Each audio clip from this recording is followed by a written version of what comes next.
अस्सलाम वालेकुम, नमस्कार, सत श्री अकाल एंड गुड इवनिंग। मैं हूं आरजू कासमी और आप देख रहे हैं पॉइंट ऑफ व्यू। आज इंडिया से हमें ज्वाइन किया है कर्नल दानवीर सिंह जी ने, और उनसे हम ये समझने की कोशिश करेंगे कि ये जो न्यूक्लियर एसेट्स होते हैं इनको, चाहे आप इनकी बात कर लें या आप हथियार की बात कर लें, या जो मिसाइल एक्सपेरिमेंट होते रहते हैं कि भारत ने किया है तो पाकिस्तान को भी करना है, और पाकिस्तान ने किया है तो भारत को भी करना है, और इसी तरह की जो एक रेस सी लगी रहती है, ये कहाँ तक सिक्योरिटी देती है दोनों कंट्रीज को, और क्या ये पॉसिबल है कि उसके जगह जो है वो पीस प्रोसेस की तरफ चला जाए और यही पैसे अपनी ही कंट्री में हेल्थ सेक्टर, एजुकेशन और इस तरह के कामों पे लगाए जाएं, या एज अ सोल्जर वो समझते हैं कि नहीं, ये चीज़ें भी इम्पॉर्टेंट हैं कि हर वक्त कोई नया जेट खरीदा जाए और बिलियन बिलियन पता नहीं कितने पैसे जो हैं वो उसमें लगा दिए जाएं। बहुत शुक्रिया सर कि आपने ज्वाइन किया। Thank you so much. Thank you. Sir, पहले एक बहादुरी हुआ करती थी कि पुराने जमाने में, कि जी तलवारें लेकर निकल गए, या कोई और एक जैसे कहते हैं, जब ये गोलियां बारूद नहीं बना था तो जंगें तो खैर तब भी हुआ करती थी, लेकिन इतनी खौफनाक और इतना शायद नुकसान नहीं होता था जो अब होता है। तो आपको लगता है कि टाइम के साथ साथ ये चीज कम होने की जगह बढ़ गई है, और इसको कम होना चाहिए, इस रेस को, इस कंपटीशन को? इसमें दो चीजें हैं, आपके सवाल में दो एस्पेक्ट है। एक तो है कि हथियारों की रेस कम होनी चाहिए, और दूसरा है कि क्या ये जो इस तरीके के हाई टेक्नोलॉजी हथियार बने हैं, क्या इससे जंगें और खौफनाक हो गई हैं। और यानी मैं उसको, क्योंकि हम न्यूक्लियर की बात कर रहे हैं, तो हम न्यूक्लियर वेपन्स के पॉइंट ऑफ व्यू से अगर बात करें तो क्या न्यूक्लियर वॉर्स बहुत खौफनाक हैं। तो अ, एक तो बात ये है कि ये तो बात सही है कि इन हथियारों पे पैसा जो खर्च हो रहा है वो एक तरीके से ज़ाया है, और ये ह्यूमैनिटी के ऊपर खर्च किया जाए तो ये सबसे बेहतरीन चीज़ होगी। और आपका बहुत सारा रिसोर्स इस हथियारबाजी में निकलता है, लेकिन इसका कारण ये है कि एक दूसरे पर शक है, एक दूसरे की नीयत पर जब शक होता है तो इस तरीके की चीज़ें होती हैं, डर है और दूसरे का खौफ है, इसीलिए ये सब काम होता है।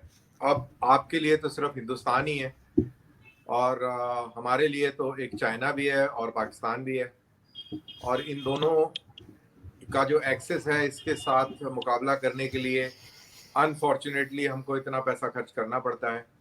अगर ये दोनों मुल्क हमारे दुश्मन ना होते तो आज हिंदुस्तान बहुत आगे निकल गया होता, बहुत ज़्यादा तरक्की कर गया होता। हम इतना ज़्यादा पैसा खर्च करते हैं कि उसका कोई हिसाब नहीं है, बेशुमार पैसा खर्च किया जाता है। और तो जो दूसरा एस्पेक्ट है कि क्या न्यूक्लियर वेपन से कोई सिक्योरिटी प्रदान होती है, तो इसको फिलोसफिकल एंगल के अलावा अगर प्रैक्टिकल एंगल से देखें तो जब शको शुबा इतने ज़्यादा हो और ऐसे माहौल में अगर दोनों मुल्क, दोनों दुश्मन मुल्क अगर न्यूक्लियर आर्म्ड हो जाएं तो उनके बीच में जंग बंद हो जाती है। और अगर आप तारीख में जाके देखें तो जब तक न्यूक्लियर हथियार नहीं थे तब देखिए हम हर 5 साल बाद एक लड़ाई लड़ लेते थे, 5 और 10 साल के बीच में रहा ही नहीं जाता था। लेकिन अब बड़े सालों से मजबूर हो गए हैं कि अब रहना पड़ रहा है इन न्यूक्लियर वेपन्स की बदौलत। तो दो रॉन्ग बट अनफॉर्चुनेटली इनसे एक किस्म की सिक्योरिटी जरूर मिलती है, और खौफनाक तो खैर है ही। अगर ये गलती से ये शुरुआत हो जाए तो एंटी ह्यूमन है और बहुत खौफनाक है। हमने इसका एक नमूना हिरोशिमा नागासाकी में देखा है, और अब वाले जो हथियार हैं, न्यूक्लियर हथियार हैं, ये उन वाले हथियारों से कई कई गुना पावरफुल हैं, और पूरी मुल्कों को तबाह करने की सलाहियत रखते हैं, और मिनटों में सलाहियत रखते हैं। अगर अगर हम इंडिया की बात करें तो हमारी मिसाइल जो है, अगर बीजिंग पे जानी है तो उसमें थोड़ा ज़्यादा टाइम लगेगा, और पाकिस्तान में हमला करना है तो उसमें तो मेरे ख्याल से 15 मिनट से आधे घंटे के अंदर तो मुल्क तबाह हो जाएंगे। तो बस इतनी देर की लड़ाई रह गई है ये, अगर इस तरीके की लड़ाई हो तो। वेरी अनफॉर्चुनेट, बट ये रियलिटी भी है। एक चीज और मुझे बताइएगा सर कि अगर हम यूरोपियन कंट्रीज को देखते हैं, तो लड़ाई वहां भी होती है, जंगें थोड़ी बहुत वहां भी होती हैं और पहले भी हुआ करती थी, लेकिन ये महसूस होता है कि वहां पर इंसानी जान की कोई कीमत है। वो कोशिश करते हैं कि जो भी उनका सोल्जर है, जो उनका सिपाही है, उसको नुकसान ना पहुंचे और उसकी जान ना जाए। लेकिन यही चीज अगर हम साउथ एशिया में देख लेते हैं, हिंदुस्तान, पाकिस्तान या हमारी जैसी कंट्रीज में, तो ऐसा लगता है जैसे बस हमें कोई फर्क ही नहीं पड़ रहा। हमारे रोज के हिसाब से जितने मर्जी सोल्जर एलओसी पे, या आपकी तरफ चाइना की तरफ या पाकिस्तान की तरफ, किसी तरफ भी, दोनों कंट्रीज की बात कर रही हूँ, हिंदुस्तान पाकिस्तान की, जितने मर्जी सोल्जर्स की जान चली जाए कोई फर्क नहीं पड़ता, और भेज देंगे और भेज देंगे। जबकि यूरोप में एक एक इंसान की जान की कीमत है, वो अपने सिटीजन्स को इम्पोर्टेंट समझते हैं। ये चीज हमारे अंदर क्यों नहीं है? ये हम क्यों नहीं अपनी जान की को इम्पोर्टेंस देते, अपने लोगों को इम्पोर्टेंस देते कि उनकी जान ना जाए? देखिए, वेस्टर्न कंट्रीज में इसलिए जान की इम्पोर्टेंस है और इसलिए फौजियों की कद्र है क्योंकि उनके जो राजे हैं, उनके जो नेता हैं, लीडर्स हैं, प्राइम मिनिस्टर्स हैं, जो भी हैं, उन सब ने एक वक्त फौज में जरूर नौकरी करी होगी और करी होती है। यही हालत अमेरिका के अंदर भी है। लेकिन जो हमारे जो ममालिक हैं, साउथ एशिया के ममालिक हैं, इंडिया, पाकिस्तान, बांग्लादेश और श्रीलंका, और उसके बाद में और भी आप चले जाइए, और साउथ ईस्ट एशिया में, यहाँ पर ये मिडिल क्लास और लोअर मिडिल क्लास का प्रोफेशन है। Upper middle class, upper class और जो रॉयल क्लास है, उनके लिए ये प्रोफेशन नहीं है। और उनके ना बच्चे जाते हैं, ना उनका कोई नज़दीकी उसमें जाता है, तो इन लोगों को कोई फर्क नहीं पड़ता है। आप अपने मुल्क में भी देख लीजिए कि क्या इमरान खान ने फौज में नौकरी करी, क्या नवाज शरीफ ने नौकरी करी, क्या बिलावल ने नौकरी करी? बिल्कुल नहीं करी। तो हमारे यहाँ भी यही हाल है। राहुल गांधी ने नौकरी नहीं करी, नरेंद्र मोदी ने भी नौकरी नहीं करी फौज में। तो ये कोई इसका चलन नहीं है। और जो पॉलिटिक्स में आ जाता है फिर तो सवाल ही नहीं पैदा होता कि वो फौजों में जाए। और आपके यहाँ तो मिलिट्री एक रूलिंग क्लास है, मेरे को नहीं पता कि उनके बच्चे कितने जाते हैं फौज में। लेकिन हमारे यहाँ मिलिट्री एक रूलिंग क्लास नहीं है, बहुत ही एक एवरेज सिटीजन क्लास है। और हमारे यहाँ रूलिंग क्लास है जो एडमिनिस्ट्रेटिव सर्विसेज हैं और जो पुलिस सर्विसेज है, ये रूलिंग क्लास है।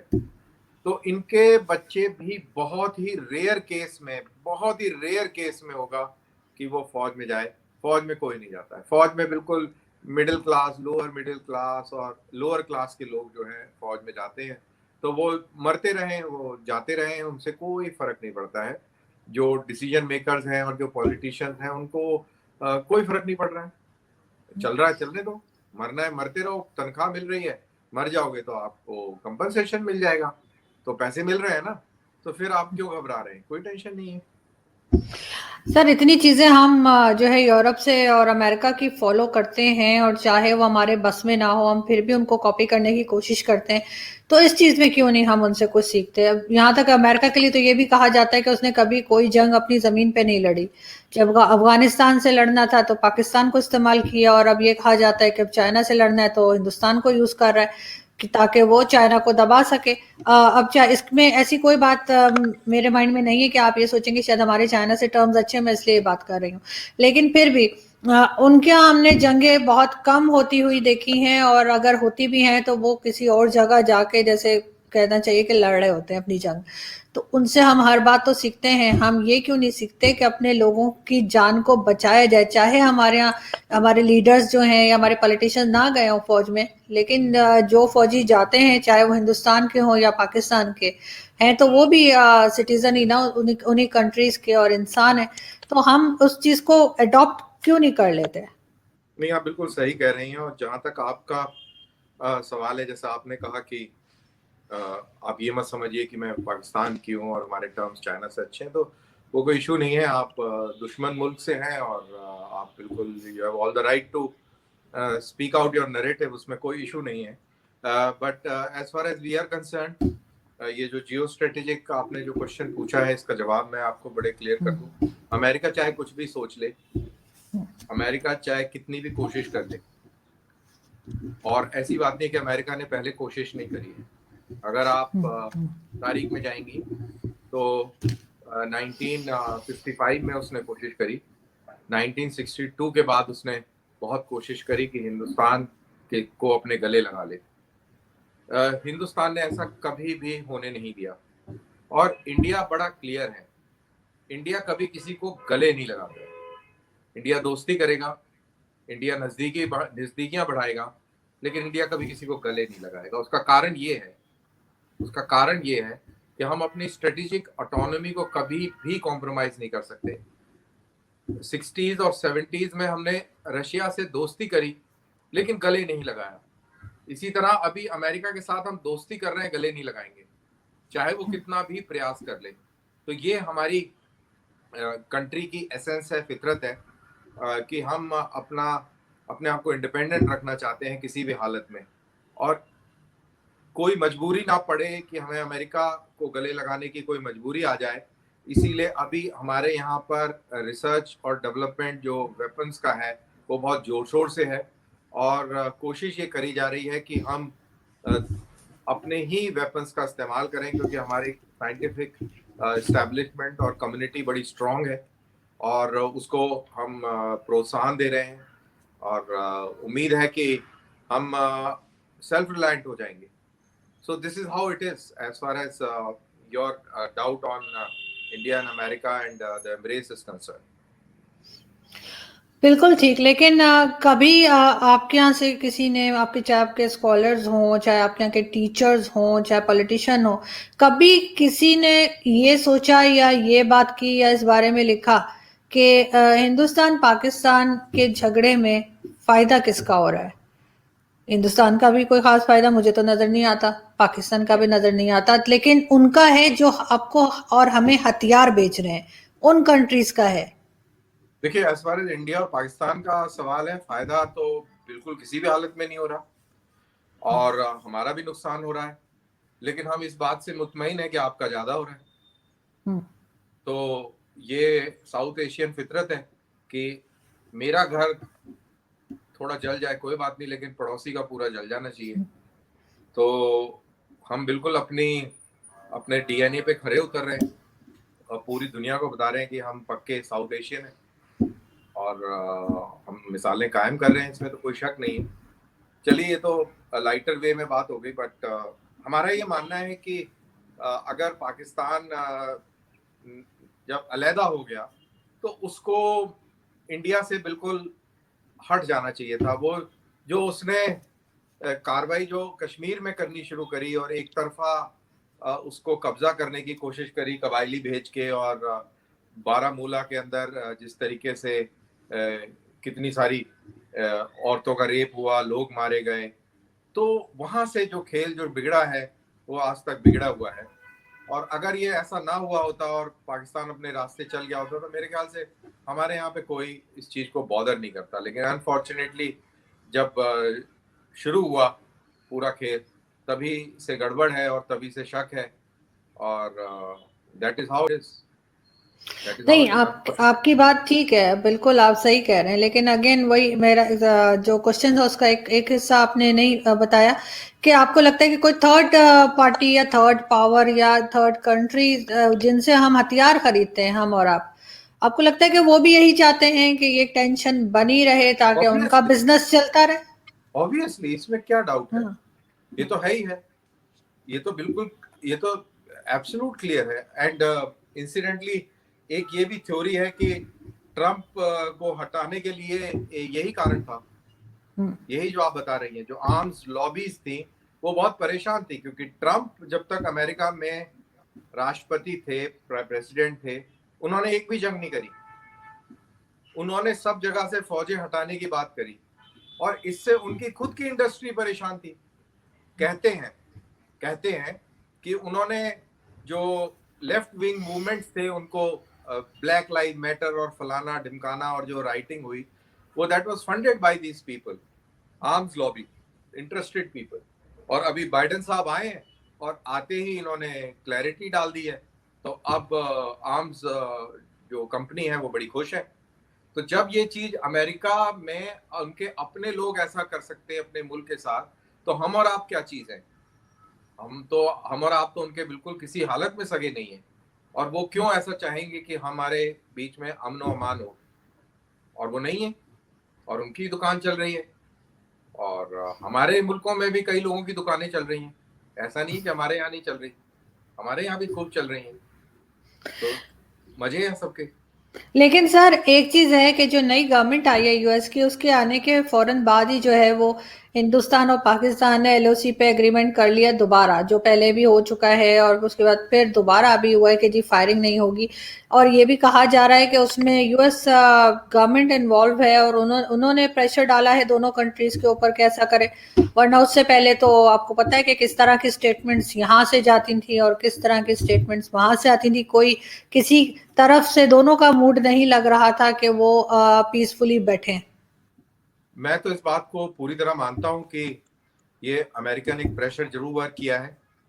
और क्योंकि अगर जियो पॉलिटिक्स के बारे में बात करें तो आपको समझ में आएगा कि ऐसा क्यों है। अभी अमेरिका का फोकस चाइना है, साउथ चाइना सी है। और अगर इंडिया पाकिस्तान के साथ ही उलझा रहेगा तो चाइना की तरफ पूरा फोकस नहीं कर पाएगा।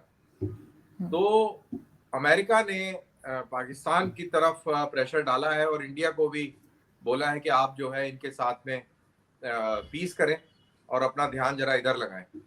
तो इंडिया के इंटरेस्ट में है ये, इंडिया के बिल्कुल इंटरेस्ट में है। इंडिया बिल्कुल खुश है, इंडिया को कोई तकलीफ नहीं है। और तो मेरे को ऐसा लगता है कि इस प्रेशर में ये काम हुआ है। किसी भी प्रेशर में हुआ वो काम अच्छा हुआ है। बिल्कुल ठीक। लेकिन चाइना के साथ आजकल क्या आपके ख्याल से क्या चल रहा है, और चाइना के साथ आपके टर्म्स जो हैं वो किस जगह आपको लेके जाएंगे? क्या दोबारा से कोई टेंशन शुरू होगी, या जैसा आपका मीडिया बता रहा है कि चाइना पीछे की तरफ चला गया है, वही चीज है और वही रहेगी? देखिए, मीडिया को छोड़ दीजिए आप। मीडिया को बहुत कुछ करना पड़ता है। अगर वो सही सही सब बताएगा तो चैनल कौन देखेगा। जहां तक चाइना का सवाल है, आप देखिए इतनी तनातनी हुई, सिवाय पत्थरों के और कुछ नहीं चला। गलवान में पत्थर चले, डंडे चले, कुछ नहीं हुआ। न्यूक्लियर आर्म्ड कंट्रीज हैं। एक सुपर पावर है, दूसरा रीजनल सुपर पावर है। बड़े तगड़े तगड़े कंट्री हैं, इकोनॉमीज बड़ी स्ट्रांग है दोनों मुल्कों की। और चाइना की तो खैर बहुत ही स्ट्रांग है, उससे तो कोई कंपैरिजन नहीं है हमारा। लेकिन हमारी भी बहुत स्ट्रांग है। हमारी इंटरनेशनल बैकिंग बहुत तगड़ी थी, लेकिन फिर भी कोई कशीदगी उस तरीके से नहीं हुई जैसे कि लोगों ने इम्कान लगाया था, या लोग तवक्को कर रहे थे या दुआ बना रहे थे कि ऐसा हो जाए। तो ऐसा नहीं हुआ और ऐसा होगा भी नहीं, क्योंकि चाइनीज जो है दुनिया के सबसे बड़े कैपिटलिस्ट लोग हैं। कम्युनिस्ट कंट्री है बट कैपिटलिस्ट लोग हैं। जहां पर उनको मुनाफा होगा वहीं पे ही काम करेंगे, और जहां पे नुकसान होगा वहां से वो कट लेंगे। यहाँ पर उनको जब लगा कि ये नुकसान बहुत बड़ा होने वाला है तो वो बड़े प्यार से और सफाई से वो कट लिए। और बिल्कुल भी नहीं ऐसा होगा कि वो हमारे साथ में कोई इस तरीके का कोई आगे प्रोग्राम करें, क्योंकि उनमें उनका नुकसान बहुत है। ये मेरा मानना है। सर चाहे हम 62 की जंग देखें चाइना के साथ, 65 देखें पाकिस्तान, 71 देखें, उस टाइम के सोल्जर और जो अब नए सोल्जर आ रहे हैं उनमें, उनके एटीट्यूड में, उनकी वे ऑफ थिंकिंग में आप किसी किस्म का फर्क देखते हैं? बहुत जमीन आसमान का फर्क देखते हैं। पहले वाला जो सोल्जर आता था वो जॉइंट फैमिली से आता था और फ्यूडल सिस्टम से आता था, हायरार्की बेस्ड था वो। आजकल का सोल्जर, मैं अपने मुल्क की बात कर रहा हूँ, आपके मुल्क का नहीं मैं कह सकता। हमारा सोल्जर एक तो पढ़ा लिखा बहुत है आप, और फैमिली बैकग्राउंड उसके बेहतर हो गए हैं, लिविंग स्टैंडर्ड्स ठीक हो गए हैं। और सवाल पूछता है हमारा जवान। अब आंख बंद करके हुक्म मानने वाला जमाना गया। लॉजिक पूछता है, सवाल पूछता है और कन्विंस होता है। कन्विंस अगर नहीं होगा तो आप इतने इफेक्टिव नहीं हो पाएंगे आजकल के टाइम में। This is what the story is for as far as the Indian soldiers are concerned. तो बहुत जमीन आसमान का फर्क पड़ गया है। और सर पब्लिक में, क्योंकि जो आम सिटीजन्स हैं, जो आम पब्लिक है, दोनों देशों की, वैसे आप देख ही सकते हैं, अगर आप बेशक पाकिस्तान ना भी आए हो, मीडिया के जरिए, सोशल मीडिया के जरिए, टॉक शोज के जरिए, आप तो जाते भी रहते हैं टॉक शोज में, तो उनमें आप कितना फर्क देखते हैं? जो और बहुत दफा ऐसा भी होता है, बहुत बार मैं फील करती हूँ कि जब आप मीडिया से इतना कनेक्टेड नहीं होते, दूसरे दूसरे कंट्री के इंडियन मीडिया से, या इंडियन मीडिया के लोग, इंडिया से लोग पाकिस्तान मीडिया में, तो वो एक दूसरे के बारे में कुछ भी सोच लेते हैं, कुछ भी अपना अज्यूम कर लेते हैं कि ऐसा ही होता होगा। लेकिन बहुत सी चीजें जब हम बातचीत शुरू करते हैं, जैसे हमारा प्लेटफॉर्म है छोटा सा, हम यहाँ पे जब बात शुरू करते हैं तो हमें पता चलता है कि उतनी नेगेटिविटी नहीं है जितनी हमने सोच के रखी थी। हाँ बिल्कुल। जो ये कनेक्टिविटीज के जरिए जो बातचीत होती है आपस में, चाहे वो टेलीविजन के माध्यम से हो या यूट्यूब और अदर इंटरनेट प्लेटफॉर्म्स के माध्यम से हो, आई थिंक उससे परसेप्शंस जरूर चेंज हो रहे हैं। और अगर परसेप्शन चेंज ना हो तो अंडरस्टैंडिंग बढ़ रही है, एंड जब अंडरस्टैंडिंग बढ़ती है तो डील करना भी आसान होता है। एंड ये सारी चीज़ों को पॉजिटिवली अगर देखा जाए तो मेरे ख्याल से इसका इम्पैक्ट तो खैर अच्छा ही होगा। और आपने बोला कि क्या फर्क लग रहा है, इतने आप इधर उधर आते हैं, तो मेरे को अभी 7-8 साल हो गए टीवी टूवी पे आते हुए, और मैं देख रहा हूँ कि जब पहले ये इंडिया पाकिस्तान के बीच में इस तरीके की डिबेट शुरू हुई थी, तब से लेके और अब भी बहुत फर्क पड़ गया है। पहले सिर्फ और सिर्फ चीखना चिल्लाना और ऐसे कार्रवाई होती थी, ऐसा लगता था कि स्क्रीन के बाहर निकल आए तो ये गुत्थम गुत्था हो जाएंगे और कश्मीर का मसला एकदम अभी हल हो जाएगा, इसमें ज़्यादा टाइम नहीं लगेगा, 5 मिनट का खेल है। लेकिन धीरे धीरे अब लोग एक दूसरे की बातें सुनने लग गए हैं, और चीखने चिल्लाने वाले चैनलों में भी अब लोग एक दूसरे की बातें सुनने लग गए हैं, और ये एक अच्छी बात है, काबिले तारीफ है। और इससे सर ये भी पता चलता है कि जहाँ तक मेरा ख्याल है कि समटाइम्स आपके दूसरी तरफ जो लोग बैठे हैं वो कहीं ना कहीं सही बात कर रहे हैं, चाहे वो पाकिस्तान के हों चाहे वो भारत के हों। अगर वो कोई क्रिटिसिज्म कर रहे हैं पाकिस्तान के ऊपर या पाकिस्तान वाले भारत के ऊपर, तो कहीं ना कहीं ये भी महसूस होता है कि हाँ वो ठीक ही बात कर रहे हैं और इसको हमें इस चीज के ऊपर काम करना चाहिए, इस चीज को ठीक करना चाहिए। ऐसा कभी लगा आपको? खैर ऐसा मुझे नहीं लगा, क्योंकि मैं जो नैरेटिव सुनता हूँ पाकिस्तानियों का, वो आप किसी को भी उठा के लेके आ जाइए, नैरेटिव सेम रहता है। जैसे हम लोग हंसा करते थे फौज में कि सवाल कोई भी आ जाए, हमने लिखना फुटबॉल मैच के ऊपर ही ऐसे है, चाहे आप ट्रेन की जर्नी के ऊपर ऐसे आ जाए कि आप ट्रेन की जर्नी के ऊपर ऐसे लिखें, तो लेकिन लिखना आपने फुटबॉल मैच के ऊपर ही है, क्योंकि आपने फुटबॉल मैच की पढ़ाई करी हुई है। तो उसमें आप लिखेंगे कि मैं ट्रेन में फलानी जगह से दूसरी जगह जा रहा था, बीच में ट्रेन रुकी और पता नहीं क्यों बड़ी देर तक सिग्नल रुका रहा, लेकिन मेरा एंटरटेनमेंट होता रहा, मैंने खिड़की के बाहर देखा कि गांव के लड़के फुटबॉल मैच खेल रहे थे। और फिर आप अपना पूरा जो ऐसे है जो आपने सीखा हुआ है वो आप लिख देते हैं। तो पाकिस्तानी कमेंटेटर्स के साथ में मैं जनरली ऐसे ही देखता हूँ कि आप कैसे भी कर लें, लेकिन वो फुटबॉल मैच ही के बारे में बोलते हैं, और तब आपको समझ में आ जाता है कि ये काफी पढ़े लिखे और बहुत ही इनकी ब्रीफिंगें हुई हैं, क्योंकि सब एक ही तरीके की बात करते हैं, बिल्कुल भी 1% भी लेफ्ट और राइट नहीं होता है, सिर्फ पैकेजिंग में फर्क पड़ेगा, लेकिन अंदर से स्वाद बिल्कुल वही है। तो I don't think so in fact Indians have become more smart actually. नहीं, ये आप बात कर रहे हैं पाकिस्तानी मीडिया की या उन लोगों की जो as a panelist Indian media पे जाते हैं, आप उनकी बात कर रहे हैं? मैं पाकिस्तानी मीडिया इंक्लूडिंग पैनलिस्ट जो इंडियन मीडिया में आते हैं, मैं सबकी बात कर रहा हूँ, क्योंकि मैं पाकिस्तान टेलीविजन पर भी जाता हूँ, और वहां पे जो पाकिस्तानी होते हैं इंक्लूडिंग एंकर्स और जो उनके जो गेस्ट होते हैं उनकी बात, और जो पाकिस्तानी गेस्ट इंडियन मीडिया पे आता है उनकी बात, मेरे को 1% भी लेफ्ट और राइट नहीं दिखता। That is very interesting and amazing. Sir ऐसे तो ना कहें, मैं भी आती हूँ और मैंने जो है वो बहुत हट के बात की है बहुत बार। नहीं आपने करी होगी तो आप एक बहुत ही एक एक्सेप्शन होंगी, और मेरा खैर आपके साथ में टीवी पे शायद कभी ऐसे डिबेट हुआ नहीं है। तो आप बिल्कुल होंगे, मैं आपके ऊपर नहीं मैं कह रहा हूँ, मैं जनरल बात कर रहा हूँ।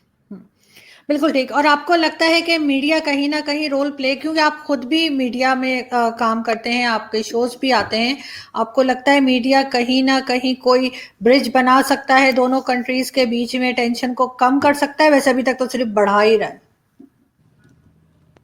नहीं, बढ़ तो रहा है टेंशन, तो खैर मीडिया का बड़ा रोल होता है उसको बढ़ाने में, क्योंकि गाना वही गाया जाता है जो लोगों को, ऑडियंस को पसंद आए। अगर आप गाना ऐसा गाएं जो ऑडियंस को पसंद नहीं आएगी तो लोग आपके ऊपर बोतलें फेंकेंगे और चप्पलें चलाएंगे। तो मीडिया की ये मजबूरी है कि उसको वही गाना गाना पड़ता है। अब वो बात और है कि वो गाना जो हमारा मीडिया गाता है वो आप लोगों को पसंद नहीं आता, आपका मीडिया जो गाता है वो हमें पसंद नहीं आता है। ये अनफॉर्चुनेट है, but yes you are right, media एक बहुत अहम रोल अदा कर सकता है। और रेगुलर मीडिया को अलावा अगर हम देखें तो जो ये यूट्यूब चैनल्स के अंदर जो डिस्कशन शुरू हो गए हैं, जैसा कि अभी आपके साथ ही डिस्कशन हो रहा है, और जिस लहजे में और जिस लिहाज से ये बात हो रही है, ये बिल्कुल क्लियर कट बता रहा है कि जो जो जो जो जो मॉडल है वो बिल्कुल डिफरेंट है और बड़ा इंटरेक्टिव है, एक दूसरे की बात सुनने के लिए तैयार है। तो आई थिंक जो ये इंटरनेट प्लेटफॉर्म्स हैं ये शायद मीडिया को ज्यादा इन्फ्लुएंस कर पाए इन द लॉन्गर रन, क्योंकि ये यूट्यूब वाली जो बातें हैं ये ज्यादा लोग पसंद कर रहे हैं, और इससे एक क्लू भी ले रहा है मीडिया। अभी आप देखेंगे कि मीडिया जो रेगुलर मीडिया है उसके अंदर भी तनखी तलखी थोड़ी सी कम हुई है। बिल्कुल, शोर मचाना कम किया है, और वो जो सारे पैनलिस्ट एक साथ बोलते हैं वो वाला ट्रेंड जो है वो थोड़ा सा स्लो डाउन हुआ है। यहाँ पे मैं बहुत शुक्रिया अदा करना चाहूंगी सर आपका कि आपने ज्वाइन किया। Thank you so much, and I hope कि हमारी और आपकी कंट्रीज और हमारी जैसी कंट्रीज बल्कि यूरोप से कुछ सीख सकें, और जैसे वहाँ पर जैसे मैंने पहले कहा था कि वहाँ पे उनकी जिंदगी की, उनकी जान की जो है वो कोई कीमत है, कोई इम्पोर्टेंस है, कि वो कोशिश करते हैं कि उनके सोल्जर्स जो हैं वो अपनी जान से ना जाएं। तो ये हम लोग भी सोचना शुरू करें और थोड़ा सा इसको स्लो डाउन करें, और ताकि ना आपकी तरफ कोई सोल्जर जो है वो मारा जाए और ना ही हमारी तरफ इस तरह से कोई मारा जाए।